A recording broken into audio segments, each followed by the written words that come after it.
Alors, mon nom est Maïmouna Chao. Je suis chef de projet dans le secteur de l'économie créative et je suis aussi accompagnante dans l'éducation financière personnelle. Parlez-nous de votre parcours et de vos expériences les plus marquantes en gestion de projets au Canada ou au Sénégal. J'ai fait mes études au Canada. Donc, à la base, je me suis formée dans l'industrie agroalimentaire avec une spécialisation en agronomie. Et je travaillais dans l'industrie de la boulangerie pendant quelques années d'être consultante. Donc, au niveau de la gestion de projet, un de mes projets phares, ça a été d'avoir accompagné la Fédération des boulangers du Sénégal en tant que consultante lors d'une mission. Et j'ai aussi travaillé au Canada dans certains projets, notamment accompagner une structure à monter en fait, comment dire, monter comme une mini-boulangerie pour des étudiants en échec scolaire dans le nord de Montréal. Il y avait aussi le fait de monter avec un couple d'amis la première semaine de l'innovation sociale à Montréal. Donc, ce sont les tout premiers projets sur lesquels j'ai travaillé en tant qu'indépendante quand j'étais à Montréal.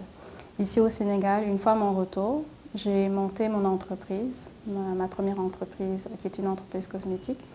Et après cela, j'ai intégré le monde du salariat donc en tant que coordonnatrice de projet, ensuite, plus tard, chef de projet. Au Canada, mon expérience la plus marquante, j'avoue la plus pertinente pour moi, ça a été de former en fait des boulangers avec la Fédération des boulangers du Sénégal. Donc c'était une mission à la base qui était réservée en fait à des retraités. Et j'ai relevé le défi en tant que jeune consultante en fait de pouvoir le faire. Et c'était une très, très belle expérience dans la mesure où les personnes que j'ai formées étaient beaucoup plus âgées que moi. Certaines avaient même commencé à travailler avant que je ne sois née. Donc c'était un peu le challenge avec la différence d'âge et tout. Mais après tout s'est bien passé étant donné qu'on a pu échanger, on a pu partager des connaissances. Et je pense à la fin, ils ont pu continuer en tout cas par rapport aux objectifs qu'ils avaient au départ. Au Canada, déjà, je fréquentais pas mal les communautés des autres pays, notamment quand j'étais au Québec, c'était la communauté congolaise et quand j'étais à Montréal, c'était la communauté camerounaise. Et à travers les activités que je faisais, donc ça me permettait d'entrer en contact avec pas mal de personnes de diverses horizons, et notamment lors de ce projet-là, de monter la première semaine de technologie et d'innovation sociale de Montréal. Donc ça m'a permis de rencontrer pas mal de personnes. Quand je suis rentrée et que j'ai commencé à travailler, naturellement, l'organisation où je suis encore, c'est une organisation internationale avec des équipes multidisciplinaires qui sont dans d'autres pays. Donc échanger avec des collègues qui viennent d'autres pays, avec des cultures différentes, travailler, collaborer avec eux m'a permis quand même d'ouvrir en fait mon champ d'expertise dans tout ce qui est projet multiculturel. Quel est l'impact du réseau sur votre travail? Alors l'impact durable déjà c'est de pouvoir participer à des projets comme par exemple des projets d'incubation, des projets d'accélération. Et jusqu'à présent, en tout cas, on peut voir les résultats de ces activités-là avec des entrepreneurs qui continuent à avancer dans leurs projets.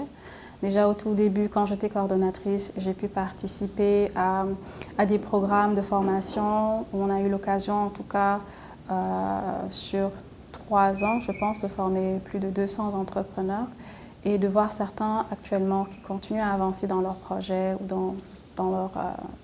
dans leurs activités. Ça montre en fait l'impact en fait, du travail que j'ai eu à avoir avec mes collègues. En quoi consiste exactement votre mission d'aider les jeunes femmes cadres à mieux gérer leurs finances personnelles? Bon, déjà, pour la petite histoire, tout est parti de mon expérience quand j'étais à l'étranger. Donc, avant que je ne parte à l'étranger, je n'avais vraiment pas de base en éducation financière. Et dès que je suis arrivée là-bas, il fallait que je crée un compte, que j'ouvre un compte bancaire. Il fallait que je comprenne un peu le système, comment ça marche, pour pouvoir mieux gérer l'argent que j'avais. Et après cela, quand j'ai commencé à travailler aussi, c'était important d'avoir de la clarté par rapport à ce que je voulais faire de mon argent et éviter de faire des erreurs. Donc, de fil en aiguille, j'ai commencé à me former aussi en éducation financière et à prendre des décisions qui m'ont permis après d'être à l'aise, en tout cas par rapport à ce que je m'étais fixé comme objectif, mais aussi par rapport aux aléas de la vie et certaines expériences que j'ai eues là-bas. Et au moment de rentrer aussi, la possibilité que j'ai eue de rentrer avec une somme que j'avais pu épargner m'a permis de monter mon business et tout. Donc à travers mon expérience entrepreneuriale, chaque fois, j'ai eu à prendre des décisions financières qui ont été à mon avantage, parfois non, mais toujours est-il que ça m'a apporté pas mal de leçons. Et aujourd'hui, je me rends compte en fait que déjà à travers mon travail, que la plupart des entrepreneurs avec qui j'échange, je me rends compte que chaque fois qu'ils mentionnent le besoin d'investissement, derrière il y a un problème qui est encore plus profond, qui est le fait qu'ils ont parfois du mal à gérer leurs propres finances personnelles. Et donc s'ils ne sont pas en mesure de gérer leurs finances personnelles convenablement, ils ont aussi du mal à pouvoir gérer leurs investissements. Donc ce n'est pas juste avec les entrepreneurs, mais aussi les femmes avec qui j'ai changé. Et c'est de là qu'est m'est venue vraiment l'idée de pouvoir les accompagner, de les aider et de partager un peu aussi mon expérience à travers un accompagnement. Voilà, donc je suis allée me certifier pour être sûre d'avoir le bagage nécessaire pour cela. Et actuellement, voilà, j'ai l'opportunité en tout cas d'aider des femmes cadres à pouvoir mieux travailler sur leurs projets, mais surtout à mieux organiser leurs finances pour pouvoir réaliser ces projets-là. Comment votre passion pour l'éducation, la petite enfance, la créativité et le digital se reflète-t-elle dans votre travail quotidien? Déjà, au niveau digital, bon, on utilise beaucoup les outils digitaux. Étant une personne qui aime beaucoup la créativité, donc j'utilise beaucoup les outils digitaux pour faire mon travail, pour faire les rapports, pour faire la documentation. Et là maintenant avec la création de contenu sur LinkedIn, donc cela va de soi que je travaille beaucoup avec le digital. L'éducation, c'est quelque chose en tout cas qui m'a toujours intéressée. Donc personnellement, j'aime beaucoup apprendre. Et du coup, le fait d'aller aussi faire beaucoup de recherches, partager des informations, ça va dans ce cadre-là de l'éducation. La petite enfance, c'est quelque chose qui me tient à cœur parce que toutes les habitudes, en tout cas, qu'on développe à l'âge adulte, pour beaucoup, ça part de l'enfance. Et donc, le travail de base doit être fait à ce moment-là, que ce soit développer des compétences scolaires, mais aussi développer ce qu'on appelle les soft skills. Donc, toutes les bonnes habitudes et tout, ça part de l'enfance. Et parfois, quand j'échange avec des clientes, je me rends compte que la plupart des habitudes financières qu'elles ont développées, ça, pour beaucoup, ça partait de l'enfance. Personnellement aussi. Donc ça influe énormément et je me rends compte à quel point c'est important aussi de prendre cela en compte. Quels sont les défis auxquels vous avez été confrontés en tant qu'entrepreneur et comment les avez-vous surmontés?